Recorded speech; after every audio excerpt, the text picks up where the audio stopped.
Hello， 大家好，我是爱吃花生的花酱侠。相信收看这支影片的观众，应该绝大多数的人都是在一般公司上班当员工的吧？身为员工，不管你躺不躺平，我想每个月最期待的日子，莫过于是月初发薪水数钱的那一天。相对于月初发薪的快乐，到了月底没钱的时候，我想就是相当煎熬的了。在台湾，我们经常会开玩笑的说，月底穷到要吃土啦，用吃土2字来代表没钱的窘境。不过吃土这一说法究竟是从哪里而来的呢？而又到底土能不能吃呢？首先我们先来谈谈土壤里到底有哪些成分吧。根据中兴大学土壤环境科学系网站的土壤专区介绍中指出，大多数土壤的成分是由硒酸盐与其他氧化物等无机物质组成。此外，在大自然中的土壤更是夹杂了许多的有机物质，像是死的或活的生物、微生物或植物。而实际上，吃土的行为在动物界其实是非常常见的。研究指出，动物界就有高达200种动物有吃土的行为。这些动物吃土，其中一个目的就是为了要摄取身体所不足的矿物质或微量元素，其中又以盐分摄取为主，像是鹿、牛、羊或大象等蹄类动物。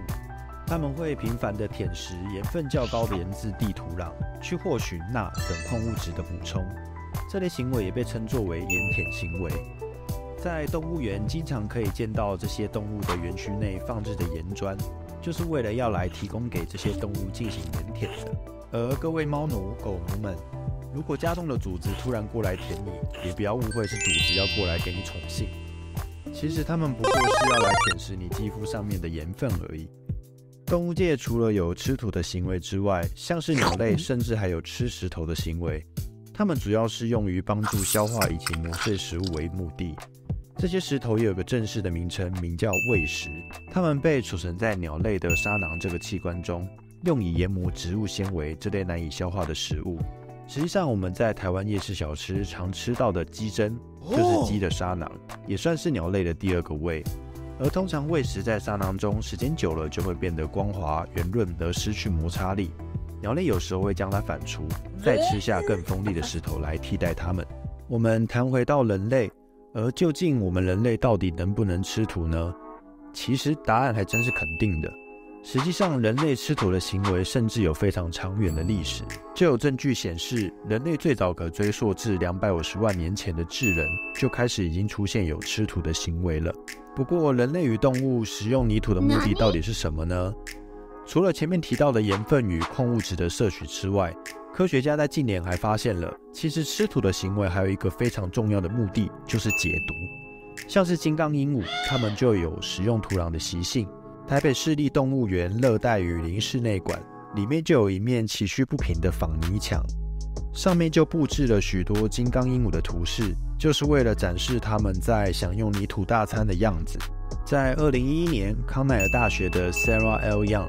就与同事证实了金刚鹦鹉食用土壤的目的其实是为了降低它们食用未成熟果实所产生的生物碱浓度。后续相同实验也适用于黑猩猩与狒狒。另外，2011年德国柏林市的莱布尼兹动物园与野生动物研究所的格福特和其同事也证实了蝙蝠吃黏土的目的是为了排毒。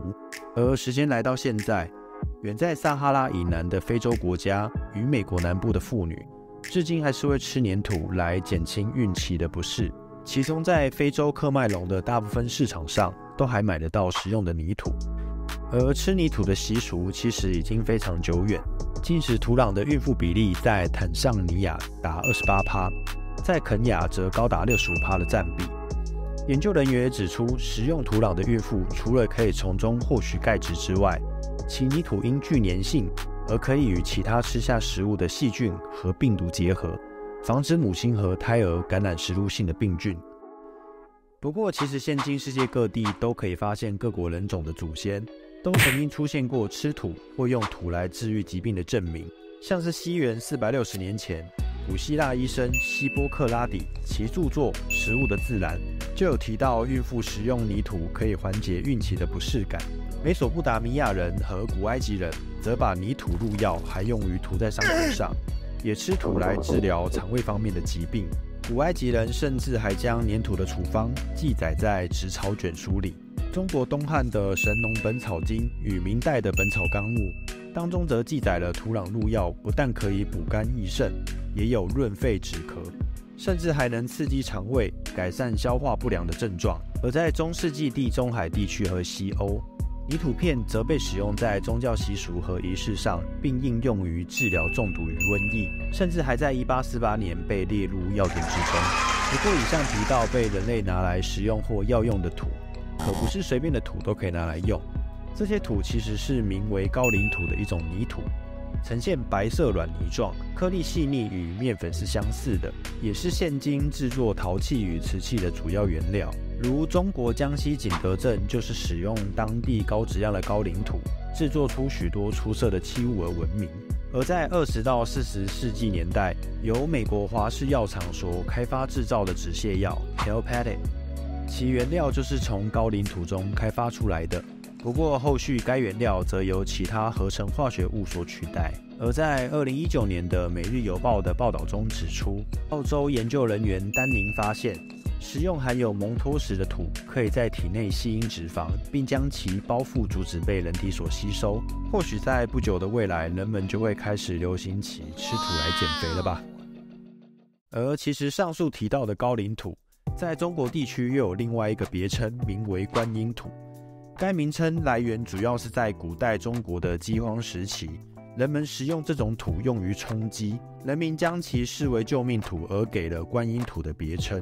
明朝崇祯3年，百姓苦不堪言，除了吃人肉之外，就是吃观音土来充饥。马茂才的著作《备城大书记》中就指出，少食则饱，不数日则腹胀下坠而死，则描述了当时人民挖观音土来吃，少量吃可以充饥，时间久了还是会因为营养不良而死，但吃过量则是会胀死，处于吃或不吃都会死的窘境。后续中国爆发的多次大饥荒中，也都经常会见到观音土的出现，像是在民国的17到19年的关中大旱中，甚至爆发了人民为了抢夺观音土而发生的械斗事件。不过观音土在近代中国部分地区已经变成是一种特色的饮食，像是位于河南济源市王屋山区有一种名为土馍的特色料理，只是观音土在该料理中是主要用于拌炒而非食用，但因为在吃的时候还是会沾上少量的观音土，而成为该料理的特色。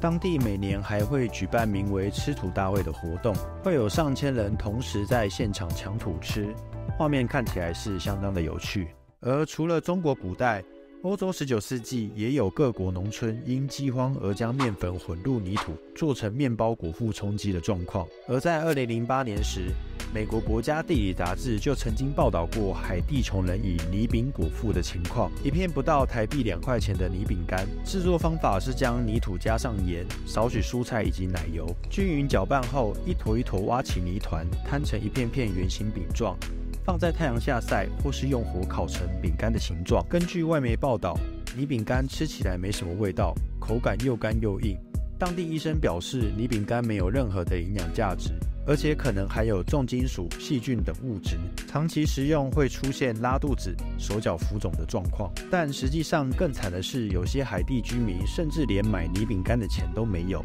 销售量还不如以往。以上的资料说明了古代人虽然会使用泥土来用于治疗疾病，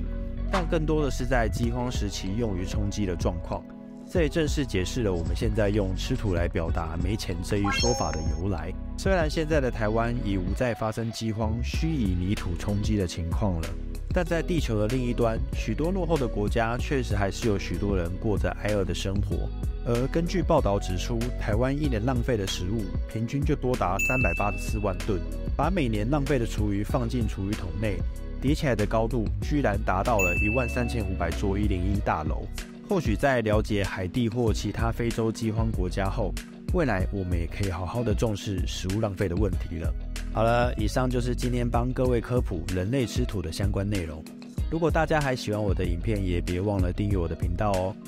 若是有什么希望我科普的有趣题材，也欢迎于影片的下方留言。那我们就下支影片见，拜拜。